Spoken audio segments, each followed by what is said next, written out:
there's no infrastructure with WAG or Rover to protect you if there was some sort of issue. You're basically screwed, yeah, for a lack of a better term. So going to a mom and pop type company, and then from there, first asking for the references, making sure that they're licensed, bonded, insured, and then once you go through that process of making sure that they don't seem like whack jobs, then actually meeting them to ensure that, you know, they're nice and they're lovely and that there's a connection is the other big point. With our personal company, we have a whole division within my company that is quality control of where we spy on our dog walking team member.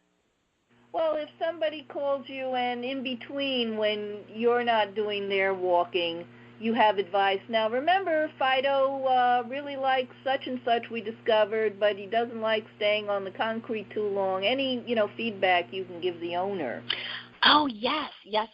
Well, I think practice makes perfect. I think having them interact with their dog and practicing, working with a reliable dog trainer or taking some puppy classes, or if someone gets just a brand new dog or senior dogs, of using trainer techniques. There's so many different techniques, and not all training techniques work with dogs because there's different personality styles with dogs. Different training techniques are going to work differently with some dogs. So our one dog we had to train with one method, and our other dog we've had to train with a different one. So some people are super rigid with, the clicker method. Some people are super into positive reinforcement, and that's where I usually steer people to, of naturally be positive, pet and praise, give them treats to help with positive behavior. If they're pulling too much, have them walk the other direction, and then that helps stop the pulling because you're literally about facing and going a different direction. And then once they do well, have a treat in your pocket and give them a little treat to help with that praise and reinforce the techniques, kind of like little kids. Positive praise is always the method that I route people to. And you were talking just before the break, you mentioned certain things about finding the right pooch for you, and it reminded me, there's a show on one of the cable channels, and I think it started on something like Animal Planet, and now it may be on Disney, and they're reruns, but they're great. It's called Too Cute, and I tune into the one where they're showing 3 breeds of dogs, and they start with a Labradoodle and maybe a Beagle and a Dachshund, whatever, and they show you how, once they're born, how they get raised by mom and the people who handle it. And you talked about different personalities. You have to know which doggy to adopt because this one maybe was the last born and the smallest and the shyest, or maybe he or she's the most ferocious to stand out from the crowd. So you have to know what kind of dog you're getting involved with, both as the owner and if you want to be the handler.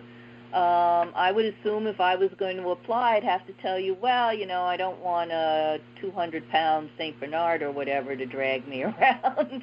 I do better with a Beagle or whatever. I will be honest with you, I don't like Chihuahuas, and if that offends people listening to Partners in Health and Biz, I'm sorry, but I'm just not a Chihuahua person.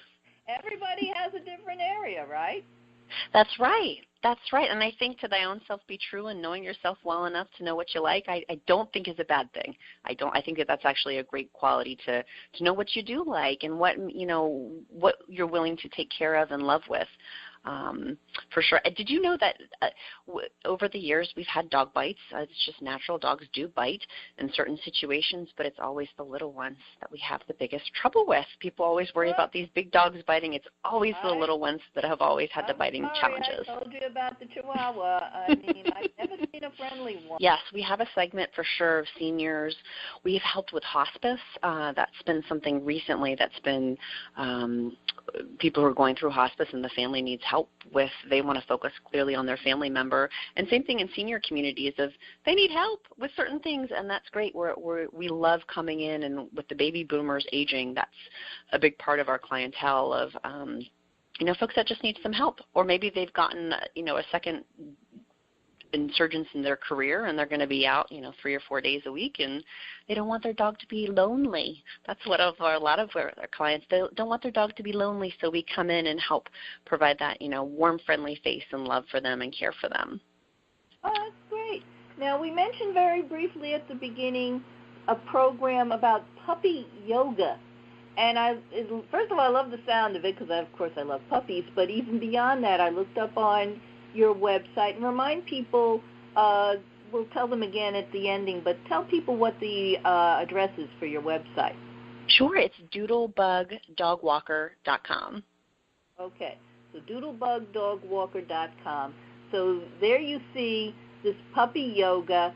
And it turns out it's not just to exercise your poochie and make sure they know how to do their sitting position or whatever properly. It helps the person with the puppy. Explain how this goes. Yes, well, puppy yoga started because I did goat yoga about a year and a half ago and flipped out. I thought it was the funniest thing ever, and got the idea of, gosh, we could raise thousands of dollars for animal rescue if we did puppy yoga through our animal rescue we work with. They love the idea. We started a pilot program, and now it's huge. We've raised almost $10,000 for the animal rescue through puppy yoga, and we literally have a trained, certified yoga instructor. We bring our yoga mats and puppies. We gate the puppies in. We release the hounds, so to speak. We release the puppies, and you do yoga with a certified instructor, and these puppies run around you, so they'll jump on your back while you're doing a bridge, or you're bending and touching your toes, and they'll come lick your toes. But they're little itty-bitty things, and they're so fun. Yes. Yeah, be very careful exercising with these puppies. I'm going to go backwards. How did it start with goat yoga of all things? I don't know. I live near a farm, and the farm had baby goats. And I thought, I will pay whatever you tell me to go meet these baby goats. And it was so funny. It was so funny. Apparently now it's a big thing, goat yoga, where you literally do yoga with goats. But I thought it was... Maybe it's a big thing in Virginia. In Brooklyn, New York, I don't think we see them floating around too much. And always a Brooklynite. Even here in Baltimore, I don't think I'd see them. There are certain areas, though. It's amazing. What's fun to me as the transplanted New Yorker down here is I go 5 minutes away, and I'm in Woodlands. It's amazing. Yes. So who knows? I know there's deer running around. Now you could start deer yoga after... Don't think I haven't thought of it, Wendy, of making it branched out to all types of animals. That's so funny. But Washington, D.C. just banned goat yoga. That you are not allowed to do goat yoga in Washington, D.C. Yes, they had just a legal ruling come out on that, too, which I found fascinating. But I digress. Oh, well. Okay, and so I did say to people earlier that I checked out your website, and I see you've done things like dog supply hauls at Target, and it's hauls, H-U-A-L, not hauls like running down the hallway, in case sometimes it gets corrupted by broadcast. So at Target and TJ Maxx, Petco is the obvious place, but what happens when you go to these other places? What's a dog supply haul, and is this a service you offer extra to people? Yes. So sometimes when people go on vacation, they're scurrying to pack their bathing suit and pack their bags, but they forget, say, to buy extra dog food for their dog, and they don't realize, their dog food's going to run out. And we step in and go purchase their supplies for them. Or kitty litter is a big one. People forget, for some reason, the kitty litter. And so if they're away for a week or 10 days, if they're in Hawaii for an extended vacation, we'll go purchase it for them. It's part of our service. And it's one less thing they have to check on their to-do list, right? And sanity reliever and stress reliever of we'll take care of everything, basically. So we'll go buy people's supplies for them if needed. And there's a charge for that, and it keeps it simple for them and helps us continue to help their family. Well, I got to tell you, I keep going back to seniors because, as I said, with WM Medical Communications, my subspecialty has been writing for and about Aging America. And I know that down here, see, back home in New York, we have apartment complexes. And they're co-ops, they're regular rentals, but they're big buildings. Down here, you have apartment complexes, and they're 3 levels. That's it. Because it's not till they put in a 4th level you have to have an elevator. So I have a dear friend of the place we originally moved into. I was on the 2nd floor. She was on the 3rd, and she's in her 70s, but she was almost like a second mother to me. very active lady, but a few years ago, and she was already 74, 75, and these are not necessarily old and decrepit people. I get very upset with the word elderly referring to someone who's 73. We just had that on a rescue in Washington, D.C., I think. The major news outlet says, an amazing thing, 5 days, and this elderly resident of a senior living, and I find out he was 73, and I wanted to smack the reporter. But anyway, so my dear friend, she's in her 70s, and she had 4 cats when we moved in, and poor things, they were already 13, 14, 15 when I met her. So little by little, they're gone. But she's still got a beautiful cat, and she has to drag the kitty litter up 3 flights, or it's actually to get to the 3rd floor. It's like 5 flights of steps. And now, because she's been in the building 20 years, she can call the maintenance team, and they'll drag it up for her. But I can just see that throughout your area with places don't have elevators, or it's just a matter of even if you have a single-family home, maybe you're dragging it over down to the basement, and that's your main storage place.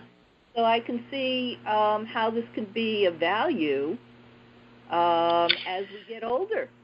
Yes. One tip that I would strongly encourage people, if it's so worth it, is an Amazon Prime membership. It's like $100 a year or whatever it is, but have it delivered. And then that way there's less schlepping from your doorstep to wherever it needs to go. That's one solution. Or having, Petco does deliver. It's if you order over like $100 or $75, it's free shipping. PetSmart does something similar to that. A lot of our clients have like raw or Jaja food, as I call it. It's Jaja food. It's higher end. And that same thing, having it delivered as opposed to driving to the store and then bringing it back. But then once it comes to your house, you raise a really valid point. How do you take this huge 40-pound bag of dry dog food, to the basement or to the other side of the house? And I encourage people to just break it up. Literally at the front doorstep, breaking into different, Ziploc baggies or different things, so you're not less schlepping. I'm all about less schlep, more fun. Technical health terms, since this is a health program, schlepping. Okay. It's amazing how this Brooklyn girl hears Yiddish words everywhere she goes and everyone she talks to. It's absolutely amazing. Since Schlemiel and Schlemazel, and even before that,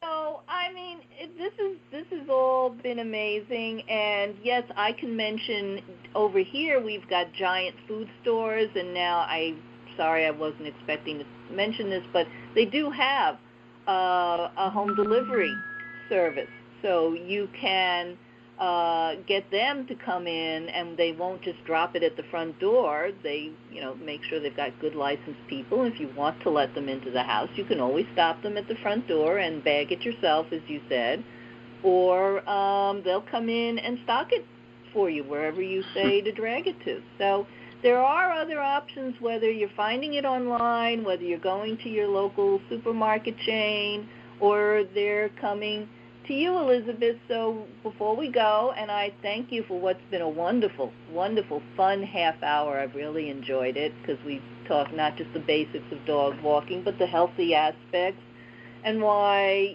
the person themselves, their caregiver, their doctors even, should think of helping Mrs. McGillicuddy this way. So it's been wonderful to talk about Doodlebug Dog Walking Company and even the puppy yoga. And I say thank you again to Elizabeth Skordinski. They're based in Virginia. And remind them of the website again, Elizabeth, and any other way you'd like to be contacted. Sure. It's www.doodlebugdogwalker.com. We're active on Facebook at Doodlebug Dog Walker on Facebook, and on Instagram, and on YouTube at Doodlebug Dog Walker. And thank you, Wendy, for having me. Oh, you're more than welcome. And so once again, folks, this is Wendy Meyeroff, the Biz co-anchor of Partners in Health and Biz. You can find us on partnersinhealth.biz online, and that'll give you all sorts of information about being a sponsor, being a guest, and all the services we provide in health communications. And look for me, Wendy Meyeroff. There is no H. The despite what folks think in the Baltimore, D.C. area. And welcome you back every week. Thanks again, Elizabeth, and we will talk again soon, I hope. You take care.